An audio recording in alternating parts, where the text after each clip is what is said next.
Actually, madaming mga traditions or anything na gusto i-celebrate nila mama ng, alam mo yun, over the years, nakakinip talaga nila na over the years na kailangan yearly nangyayari. Unang-una is kapag birthdays or any occasions. So kapag kung ano yung araw kung ano yung mismong araw ng birthday mo, anniversary pa yan, or anything, basta yun yung araw na yun, dapat doon yung isa-celebrate yun. Yun yung unang-unang tradition na gustong-gusto ko na kinip talaga nila mama at papa.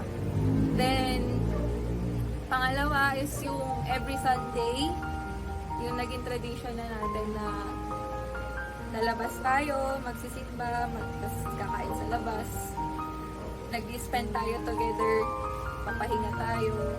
Ayun, yun yung second tradition na gustong-gusto ko na kinip ni mama at papa. Then, yung third is kapag New Year. Kapag New Year kasi, bisperas na New Year, kila mami muna punta, gano'n, mag-spend ng time, kasama sila mami, sila daddy, and other relatives. Pero kapag mismong midnight, kailangan nasa bahay na tayo, nahanda na natin yung mesa natin, gano'n, tapos kailangan dito ma-celebrate yung New Year sa bahay. Yun yung mga traditions na gustong-gusto ko na kinig nila mama at papa.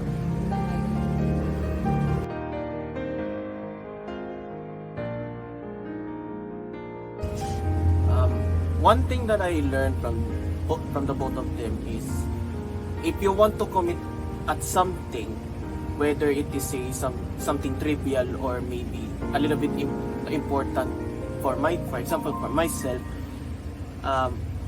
it is better to be prepared for whatever it has to come and whatever you have to get before you actually do something kasi yun naman na laging sinasabi ni mama, wag kang pupunta sa isang gera kung wala kang dalang balit or wala kang dalang armas, which signifies na we have to be prepared. The preparedness na kung ano man ang mangyayari, kailangan maging handa ka sa kung anong possibly mangyayari, lalo na sa hinaharap natin na di natin sure kung we are still sticking together sa isang bahay or possibly baka may sarili na tayong buhay someday, and parang either minsan or bibihira na lang tayo magsasama. So yun, maging handa sa kung ano man ang paparating. Yun.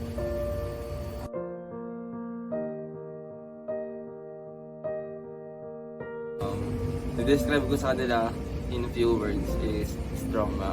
Kasi parang limitado, di naman sa limitado, bihira magkaroon ng mag-asawa. Nag-i-stay ng 25 years. Then, alam mo yun, kahit maraming challenges silang napagdaanan, pinili pa rin nilang mag-stay together. Kasi nga, alam mo yun, yung challenge na yun, di naman masasolve ng hiwalayan, ganun. Siyempre, pag may problem or challenge na darating sa inyo, kayo rin naman dalawa yung ma-resolve niyan. Kaya, very, namamangha, ganun, na-amaze ako kasi nga, kahit alam mo yun, kahit sobrang hirap na napagdaanan, kahit maraming problema yung hinarap nila mama at ni papa, nag-i-stay pa rin sila together. Kaya yun, kaya I-describe ko sa nila in a few words, is strong, kasi malakas sila. Sobrang bihira mag-stay ng 25 years. Alam mo yan.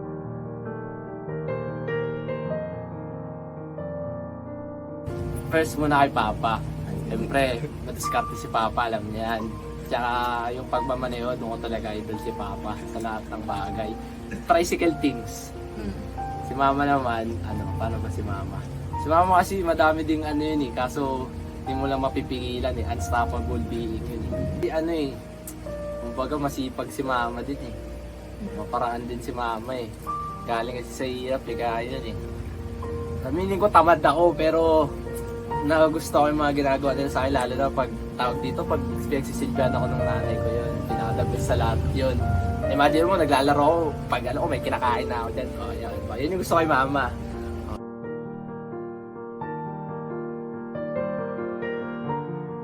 Walang ang dami eh.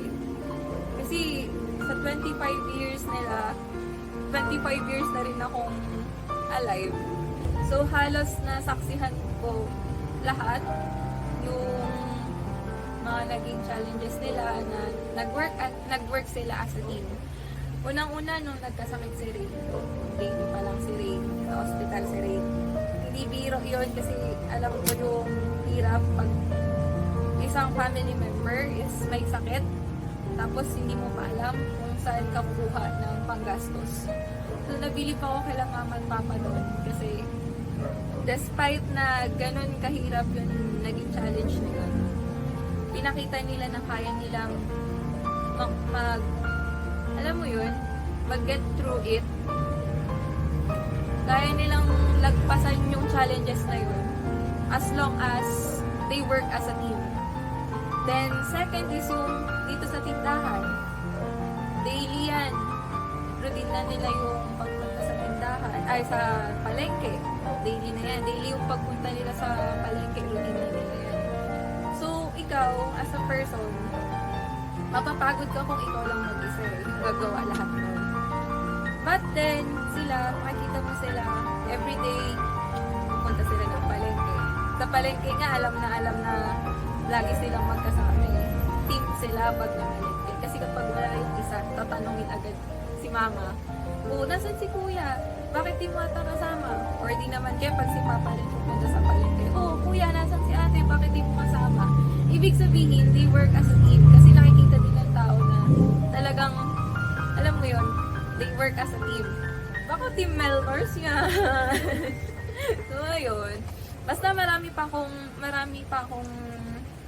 alam mo yun, memories or nasaksihan na nakita na witness ko kung paano sila na nag-work as a team. Lalo na nung ngayon na hindi natin may enjoy kung ano yung meron tayo ngayon kung hindi sila nag-work as a team. Alam niyo yan. So, yun.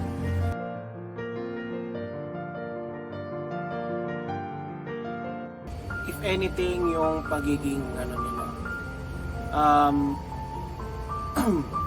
yung pagiging stricto in a sense, kasi alam naman natin na magulang natin iniintindi nila yung kapakanan ng mga anak nila, at hindi naman exception doon ng mga magulang natin, sina mama at papa. So kahit papano na sabihin na natin meron ng ups and downs, and we are always on a bumpy road between one another, I'm still grateful na kahit pa paano na naging anak nyo ako. And then I even can't believe na sa dami-dami ng mga problema dumating sa atin, umabot pa kayo ng 25 years and possibly even further beyond. So yan, I'm still grateful despite every flaws and weaknesses that each of us have. I'm still grateful na kahit paano iniisip niyo yung kapakanan namin, and I'm happy with that.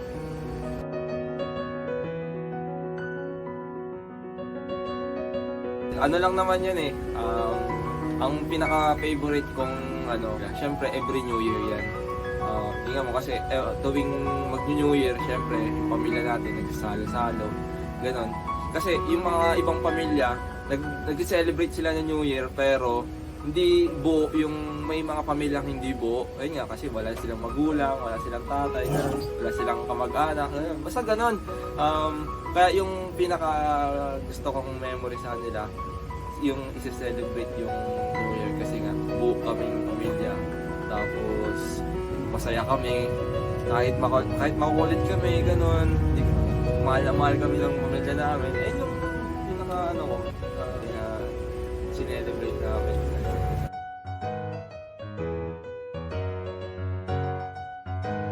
Yung pinaka-hope ko kasi una, first of all, sa akin muna. Siyempre, gusto nila mag-successful tayo lahat.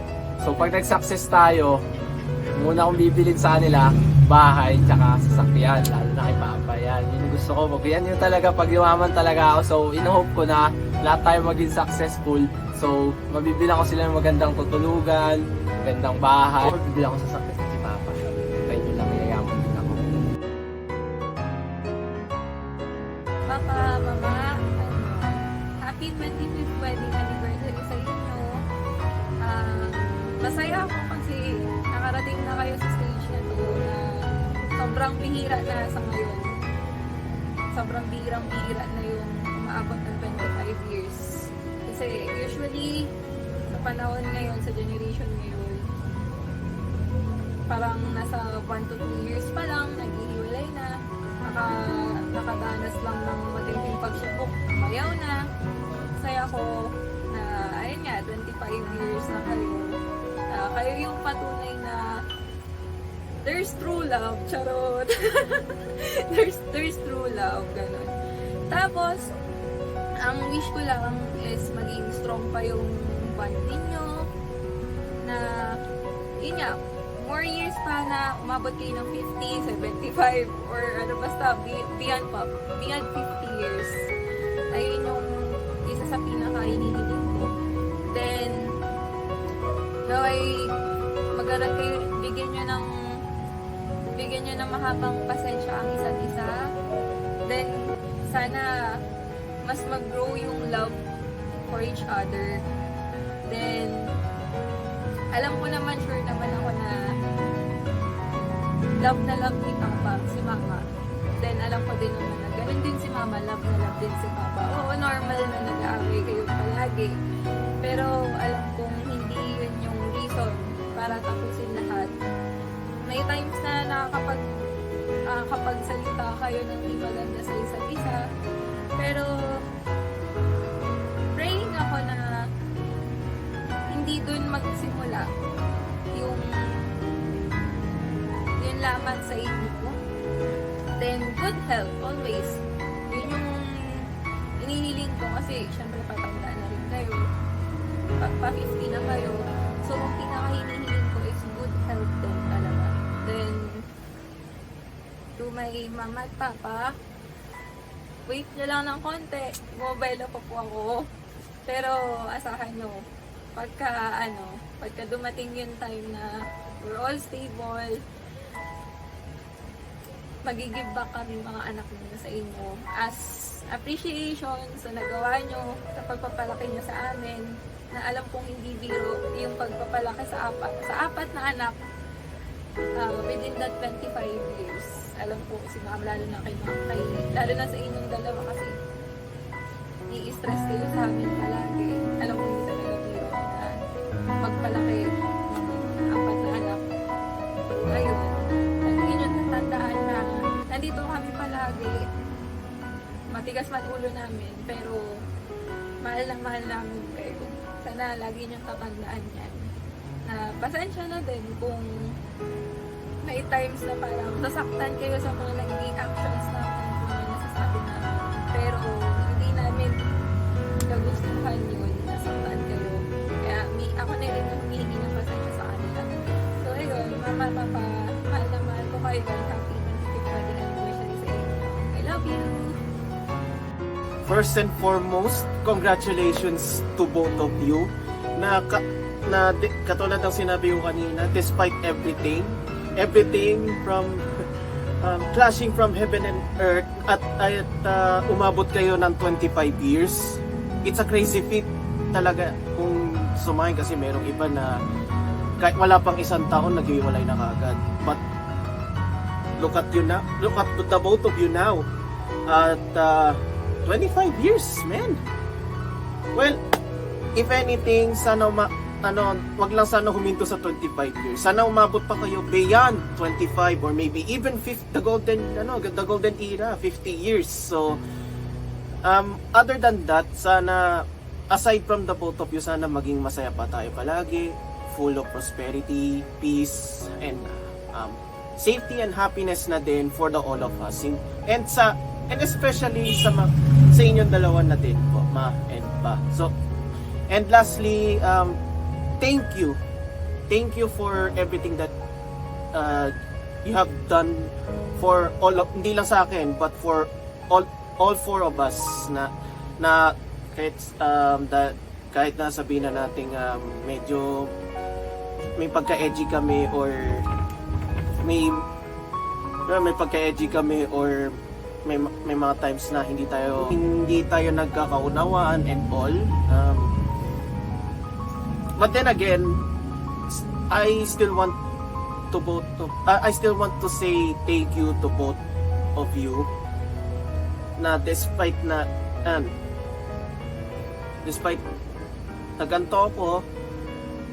naganto kami, inaruga nyo pa rin kami ng buong puso at kaluluwa. Maraming salamat sa inyo po. And happy 25th anniversary po ulit sa inyo. Sana'y tumagal pa kayo ng pagkarami-raming taon, through 50 years and beyond pa po. Yan, thank you. Ayun nga, happy 25th anniversary sa inyo, ma. Kahit makulit kami, ay, si Mama pala. Oo, idol ko yan. Ayun, happy 25th anniversary sa inyo.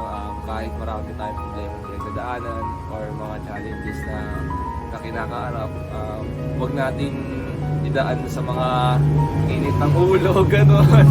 Tapos, stay strong lang palagi. More years to come sa inyo. Mahal na mahal namin kayo. Team Blue to eh. Team Melmers to eh. Tapos wish ko sa inyo, promise ko sa inyo na pagdating ng future is lahat ng pinaghirapan nyo sa amin is ibabalik naman namin sa inyo. Kasi nga, kayo yung nag-guide sa amin para sa future namin. So, kayo naman i-guide namin sa future ninyo. Kaya, ayun. Kaya kami bahala sa inyo. Wala nyo, pag naging teacher ako, itong bahay maging mansion bigla. So, ayun lang. Happy 25th sa inyo, ma. Pa. Ayun lang. More years to come. Love you. Sana iwas-iwasan muna natin yung dito, yung warsyak dito sa bahay. Sana bawas-bawasan natin yung para naman, para kailangan natin ng kapayapaan muna para si Papa Kaso pag nag-warsyak na si Papa, tapos na tayo lahat eh. So, gusto ko muna tahimik, gusto ko walang ganap, gusto ko happy-happy lang tayo. Ayan. So, sana more on na magpapastress si Mama. So, siyempre, tandaan na sila. Gusto ko happy-happy lang tayo. Yun. So, next step sa yun nga, gusto ko happy lang. Iwas tayo sa workshop po. Siyempre, mahal ko ang magulang ko pwede. Wala namang ibang mamahal sa akin, tsaka wala din ako ibang mamahal, hindi magulang ko.